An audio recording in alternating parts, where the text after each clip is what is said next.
Hello everyone, कैसे हैं आप सभी लोग। मुझे उम्मीद है कि आप लोग अच्छे होंगे। तो देखिए दोस्तों, हम लोग कौन से चैप्टर की स्टडी कर रहे हैं। तो चैप्टर नंबर 1 यानी कि बेसिक कॉन्सेप्ट्स इन इकोनॉमिक्स, इसमें हमारे 2 लेक्चर्स कंप्लीट हो चुके हैं और ये है हमारा लेक्चर नंबर 3। फर्स्ट लेक्चर में हमने क्या देखा था, इसका इंट्रोडक्शन, और इसके साथ साथ हमने इकोनॉमिक्स के कुछ डेफिनेशंस भी देखे थे।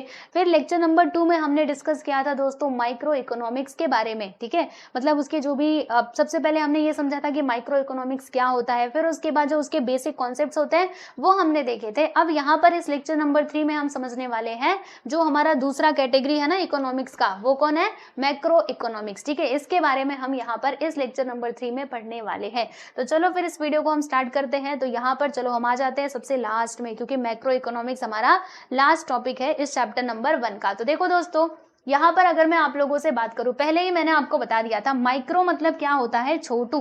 माइक्रो यानी क्या होता है, स्मॉल। और मैक्रो यानी क्या होता है दोस्तों, लार्ज। यानी कि हम इसको टोटल भी कह सकते हैं, एग्रीगेट भी कह सकते हैं। तो समझिएगा, मैक्रो मीन्स क्या होता है, लार्ज। ठीक है, ये कहाँ से आ गया, लार्ज, एग्रीगेट, या फिर आप इसको टोटल भी कह सकते हो। ठीक है, यानी समझो, माइक्रो इकोनॉमिक्स में हम जो भी स्टडी करते हैं वो इंडिविजुअल लेवल पे करते हैं, जबकि मैक्रो इकोनॉमिक्स में हम इंडिविजुअल लेवल पे स्टडी नहीं करते, बल्कि होल लेवल पे, मतलब पूरा सब कुछ यहाँ पे स्टडी किया जाता है मैक्रो इकोनॉमिक्स के अंदर। ठीक है, तो देखिएगा, macroeconomics is there for the study of aggregate covering the entire economy such as, देखो यहाँ पे एग्जांपल्स भी दिए गए हैं, आप समझिएगा। देखो, हम अगर स्टडी कर रहे हैं तो उसमें टोटल एम्प्लॉयमेंट आ जाता है, टोटल। ठीक है, टोटल वर्ड आपको देखने जरूर मिलेगा। वैसे यहाँ पे नेशनल इनकम आता है दोस्तों। नेशनल इनकम मतलब पूरे कंट्री की बात की जा रही है, पूरे कंट्री की इनकम है ना। नेशनल इनकम यानी क्या, देश की इनकम। ठीक है, फिर नेशनल आउटपुट हो गया, टोटल इन्वेस्टमेंट हो गया, टोटल सेविंग्स बराबर, फिर total consumption, aggregate supply, aggregate यानी वही पूरा होल की ही बात की जा रही है, फिर उसके बाद एग्रीगेट डिमांड, फिर जनरल प्राइस लेवल। ठीक है, तो ये सब कुछ किस में आता है बच्चों, मैक्रो इकोनॉमिक्स में आता है। ठीक है, तो इतनी सारी चीजें हैं, आप देख सकते हो। फिर यहाँ पर देखो डेफिनेशन दिया गया है केनेथ बॉल्डिंग के द्वारा। ये क्या कहते हैं मैक्रो इकोनॉमिक्स को लेकर के, जैसे उन्होंने माइक्रो इकोनॉमिक्स का भी डेफिनेशन दिया था ना कि माइक्रो इकोनॉमिक्स क्या है, वो इंडिविजुअल फर्म, ठीक है, particular firm, particular house hold, इसकी स्टडी है। अब देखो ये माइक्रो इकोनॉमिक्स को लेकर के कौन सा डेफिनेशन दे रहे हैं, क्या कहते हैं अपने डेफिनेशन में, देखिएगा कि ये जो आपका मैक्रो इकोनॉमिक्स है ना, ये macro economics deals not with individual quantities as such but with aggregate of these quantities, not with the individual income but with the national income, not with the individual prices but with the general price level, not with individual output but with the national output। यानी कहने का मतलब क्या, देखो यहाँ पे ये बता रहे हैं, क्या कह रहे हैं कि जो हमारा मैक्रो इकोनॉमिक्स है ना, वो किसकी स्टडी है, वो कहते हैं कि मैक्रो इकोनॉमिक्स इंडिविजुअल क्वांटिटी की स्टडी नहीं है, बल्कि ये एग्रीगेट ऑफ दिस क्वांटिटीज, यानी जो भी क्वांटिटीज है ना उनका जो एग्रीगेशन रहेगा, एग्रीगेट, ठीक है, उसकी स्टडी है मैक्रो इकोनॉमिक्स। फिर वो आगे कहते हैं ये इंडिविजुअल इनकम की स्टडी नहीं है, बल्कि ये पूरे नेशन की इनकम की स्टडी है। ठीक है, it is the study of whole income, मतलब होल नेशन, यानी पूरे नेशन की जो इनकम है ये इसकी स्टडी है। नॉट विथ इंडिविजुअल प्राइजेस, ये इंडिविजुअल प्राइस की स्टडी नहीं है, बल्कि ये जनरल प्राइस लेवल की स्टडी है। ठीक है, not with individual output but with the national output. समझ में आया, तो ये वाला डेफिनेशन दिया है इन्होंने। ठीक है, चलो अब जैसे हमने माइक्रो इकोनॉमिक्स के बेसिक कॉन्सेप्ट्स देखे थे, वैसे ही हम यहाँ पे मैक्रो इकोनॉमिक्स के भी बेसिक कॉन्सेप्ट्स देखेंगे। तो माइक्रो में तो ज्यादा थे, बट इसमें हमें ज्यादा नहीं पढ़ना है, थोड़ा सा ही है। चलो देखते हैं। पहला यहाँ पे बेसिक कॉन्सेप्ट हमारा हो जाता है दोस्तों नेशनल इनकम। ठीक है, तो अभी नेशनल इनकम क्या होता है, देखो सिंपल सी बात है आपको बताती हूँ। देखो, नेशनल इनकम यानी कि हमारे पूरे देश की जो इनकम होती है ना, उसी को हमने कह दिया है नेशनल इनकम। देखो, जो नेशन की इनकम होती है, नेशनल इनकम यानी क्या होता है, नेशन की इनकम, राइट। यानी हम इसमें देखते हैं ना कि एक पर्टिकुलर पीरियड में कि हमारे कंट्री में कितने गुड्स एंड सर्विसेज जो है वो बने हैं, ठीक है, उनकी जो वैल्यू होती है, that is your national income. तो ये देखो क्या है, this reveals the total economic performance of a nation. यानी कि नेशनल इनकम देखने से हमें क्या मालूम पड़ता है, हमें मालूम पड़ता है कि जो हमारा कंट्री है ना, इसका इकोनॉमिक परफॉर्मेंस कैसा है, हमारा जो कंट्री का, हमारा मतलब जो देश है वो आगे बढ़ रहा है या फिर पीछे की तरफ जा रहा है, ये हमें नेशनल इनकम देख करके पता चलता है। ठीक है, it is referred to as the total income of a country. देखो बता भी दिया यहाँ पे, नेशनल इनकम क्या होता है, कंट्री का टोटल इनकम, यानी पर्टिकुलर पीरियड में हमारे कंट्री का कितना इनकम हो रहा है, that is our national income. ठीक है, देखो इसको हम इकोनॉमिक्स के सेंस में कैसे समझ सकते हैं। देखो national income is the aggregate monetary value of all final goods and services produced in an economy during a year, यानी कि एक साल में, ठीक है, हमारे मान लीजिए कोई भी एक पर्टिकुलर कंट्री है, वहां पर कितने सारे फाइनल गुड्स और सर्विसेज प्रोड्यूस हुए हैं, उनकी जो मॉनेटरी वैल्यू होती है ना, यानी पैसे के रूप में जो वैल्यू होती है,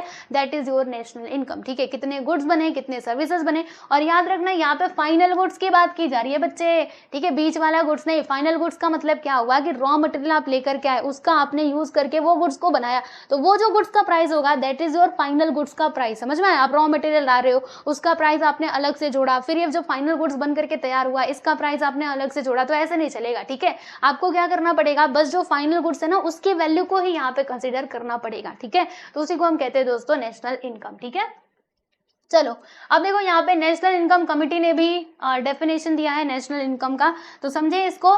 national a national estimate measure the volume of commodities and services turned out during a given period counted without duplication। देखो ये इसी के जैसा है, सेम टू सेम, यानी थोड़ा सा बस इसमें वर्ड का ही हेर फेर है, बाकी इसका मीनिंग वही है। जो नेशनल इनकम कमेटी है वो क्या कहते हैं कि ये क्या है, वॉल्यूम ऑफ कमोडिटीज, यानी जो भी कमोडिटीज और सर्विसेज हमारे यहाँ पे प्रोड्यूस हो रही हैं, right, during a given period, okay, और उसको जब हम काउंट करते हैं विदाउट डुप्लीकेशन। डुप्लीकेशन का मतलब क्या हुआ कि आपको डबल डबल काउंट नहीं करना है। जैसे आप रॉ मटेरियल लेकर के आ रहे हो, है ना, रॉ मटेरियल से ये फाइनल गुड्स बन करके तैयार हुआ, तो आपको रॉ मटेरियल का वैल्यू नहीं कंसिडर करना है, बस आप फाइनल गुड्स का ही जो वैल्यू है आप उसको कंसिडर करोगे, क्योंकि आपने रॉ मटेरियल भी लिया, फिर उससे आपने गुड्स भी बनाया, फाइनल गुड्स का भी आप वैल्यू वहां पे कंसिडर कर रहे हो, तब तो ये डबल डबल हो जाएगा ना, तो डुप्लीकेशन नहीं होना चाहिए। यानी ये इसके सिमिलर ही है, बस यहाँ पे वर्ड्स का हेर फेर कर दिया है, बाकी दोनों का मीनिंग क्या है, सेम है। ठीक, आगे बढ़ते हैं। तो पहला यहाँ पे जो बेसिक कॉन्सेप्ट था मैक्रो इकोनॉमिक्स का, वो हमने देखा दोस्तों नेशनल इनकम। अब हम बात करते हैं सेविंग्स की। तो बच्चे ये सेविंग्स क्या होता है, अरे ये तो आप सभी लोग जानते हो, हमें पैसा, हमारे पास पैसा आता है तो उसमें से हम कुछ खर्चा करते हैं, कुछ बचाते हैं, तो उसी को कहते हैं भाई सेविंग। ठीक है, तो it is that part of income which is set aside to satisfy the future needs. हम पैसा क्यों सेव करके रखते हैं, क्यों बैंक में एक सेविंग अकाउंट खोलते हैं, उसमें जाकर के पैसा हम डालते रहते हैं, बिकॉज हमें ये आगे कहीं ना कहीं फ्यूचर में हमारी हेल्प करेगा, इसीलिए हम इन पैसों को क्या करते हैं बच्चों, इकट्ठा करते हैं। ठीक है, फ्यूचर नीड्स को पूरा करने के लिए। समझ में आया? फिर इन अदर वर्ड्स में हम क्या कह सकते हैं कि saving is that part of income which is not spent currently on consumption, यानी जिसका हम अब भी यूज ना कर रहे, हम फ्यूचर में करेंगे। हम फ्यूचर के लिए सेविंग करके रखते हैं कि आगे की सिचुएशन हमें पता नहीं कि आगे क्या हो सकता है, कुछ भी हो सकता है आगे, ठीक है, हम नहीं जानते, तो इसीलिए सेविंग करके रखनी चाहिए। सेविंग एक बहुत ही अच्छी हैबिट होती है। नेक्स्ट है यहाँ पे कि investment. Now what is investment? देखो बच्चे, हम क्या करते हैं, अपने पैसों को ना कहीं इन्वेस्ट करते हैं। ठीक, जैसे इन्वेस्ट यानी क्या हुआ कि हमने कोई प्रॉपर्टी खरीद ली, कोई जमीन खरीद लिया, है ना, तो उसमें हमने क्या किया, पैसों को इन्वेस्ट ही तो किया है, क्योंकि जमीन की कीमत हमेशा बढ़ती रहती है। ठीक है, आप पैसों को खर्चा करके कोई सामान ले रहे हो, दैट इज योर इन्वेस्टमेंट, वो आपका इन्वेस्टमेंट कहलाता है। तो क्या होता है, देखो, it refers to creation of capital assets, यानी हम क्या करते हैं बच्चे, हम यहाँ पे जो कैपिटल असेट्स है ना उसका क्रिएशन करते हैं। ठीक है, through mobilisation of savings, for example machinery, equipment etcetera, right. Next है यहाँ पे देखिएगा ट्रेड साइकिल। देखो, एक तो आप पैसों को सेविंग कर सकते हो या फिर आप उसको इन्वेस्ट कर सकते हो। यू हैव टू ऑप्शंस, पैसे सेव करके रख लो या फिर कहीं पे इन्वेस्ट कर दो। ठीक है, नेक्स्ट है यहाँ पे कि ट्रेड साइकिल। अब देखो बच्चे, ये ट्रेड साइकिल क्या होता है, ट्रेड साइकिल यानी ये होता है कि बिजनेस के अंदर जो फ्लक्चुएशंस होते रहते हैं ना, उसको कहते हैं हम लोग ट्रेड साइकिल। देखो, हम देखते हैं ना बिजनेस में कभी हमें प्रॉफिट हो जाता है, कभी हमें लॉस हो जाता है, बराबर, तो ये आपका ट्रेड साइकिल है, यानी इन्फ्लेशन और डिप्रेशन जो है वो चलता रहता है। तो देखो, There are ups and downs in the overall economic activities, है ना, ओवर मतलब इकोनॉमिक एक्टिविटीज में अप्स एंड डाउन चलते रहते हैं, ऊपर नीचे होता रहता है। Ups and downs means fluctuations caused by inflation and depression respectively, यानी कि अप्स एंड डाउन का मतलब क्या हुआ, देखो, फ्लक्चुएशंस होते हैं मार्केट में, why, because of inflation and depression. Inflation यानी क्या होता है, जब महंगाई बढ़ जाती है, डिप्रेशन यानी क्या, जब महंगाई कम हो जाती है। ठीक है, तो देखो, इसके कारण क्या होता है कि मार्केट में अप्स एंड डाउन्स होते हैं, इसीलिए हमारे बिजनेस में भी फ्लक्चुएशंस होते हैं, बराबर। फिर इन्फ्लेशन, देखो, इन्फ्लेशन क्या है, it is a continuous rise in general price level.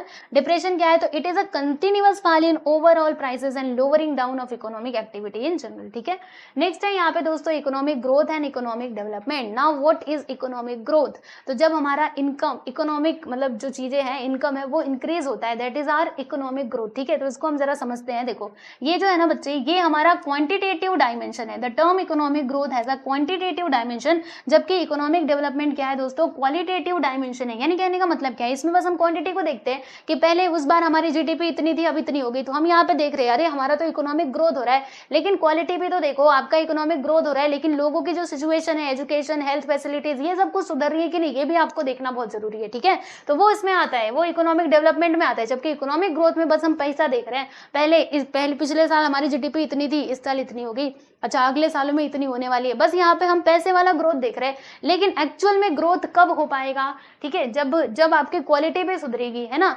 आपका जीडीपी तो बढ़ रहा है लेकिन जो लोगों की सिचुएशन है वही है, पहले जैसी है, तो क्या फायदा। ठीक है, तो देखिएगा सिंपल वर्ड्स में हम क्या कह सकते हैं कि economic growth means an increase in the real national income of the country over a long period of time. यानी जो रियल नेशनल इनकम बढ़ता है, ठीक है, तो उसको हम इकोनॉमिक ग्रोथ कहते हैं। यानी पैसे को ही देख रहे हैं कि वो बढ़ रहा है, घट रहा है, ये सब कुछ। लेकिन इकोनॉमिक डेवलपमेंट में क्या होता है, देखो यहाँ पे हम पैसे को तो देख रहे हैं कि वो बढ़ रहा है, रियल इनकम तो बढ़ रही है, लेकिन इसी के साथ साथ जो मतलब क्वालिटेटिव चेंजेस है ना, जैसे कि मैं आपको बताऊं एजुकेशन, हेल्थ फैसिलिटीज, ये सब कुछ भी अच्छी होनी चाहिए, ये भी हम इसमें चेक करते हैं इकोनॉमिक डेवलपमेंट में। तो this is a wider concept which has a qualitative dimension. उसमें था quantitative but it has a qualitative dimensions. ठीक है, इकोनॉमिक डेवलपमेंट इंप्लाइज, क्या इंप्लाई करता है ये, मतलब क्या बताता है, इकोनॉमिक ग्रोथ प्लस, देखो इकोनॉमिक ग्रोथ तो होनी चाहिए, प्लस इसके साथ साथ प्रोग्रेसिव चेंजेस भी होने चाहिए। ठीक है, कुछ वेरिएबल्स में जिससे लोग क्या कर सके, आराम से रह सके। Let's say for example education and health facilities. Okay, बात समझ में आई, चलो बहुत अच्छी बात है, यहाँ तक आप सारी बातें समझ चुके हैं और यहाँ पर फाइनली ये चैप्टर होता है दोस्तों कंप्लीट। ठीक है, तो हमने इसमें क्या क्या पढ़ा है, हमने यहाँ पे इकोनॉमिक्स के जो बेसिक कॉन्सेप्ट्स होते हैं ना, उसको समझने की कोशिश की है। एंड आई होप कि आपको ये चैप्टर बहुत अच्छे से समझ में आया रहेगा। लेकिन फिर भी कहीं पे कुछ भी डाउट है तो कमेंट सेक्शन में मेंशन कर देना, मैं आपको जरूर रिप्लाई करूंगी। ठीक है, और बस इतना ही था, तो यहाँ पे ये कंप्लीट हो गया, देख लो अच्छे से। हमने पढ़ा इंट्रोडक्शन इकोनॉमिक्स का, इसके कुछ बेसिक टर्म्स हमने समझे, माइक्रो इकोनॉमिक्स देखा, मैक्रो इकोनॉमिक्स देखा, और फाइनली ये चैप्टर कंप्लीट हुआ। तो दोस्तों आपको ये वीडियोस कैसे लग रहे हैं जरूर मुझे कमेंट सेक्शन में बताना। अच्छे लगे तो लाइक कर सकते हो, अपने दोस्तों के साथ भी शेयर कर सकते हो। ठीक है, मिलते हैं नेक्स्ट वीडियो में, बाय एवरीवन।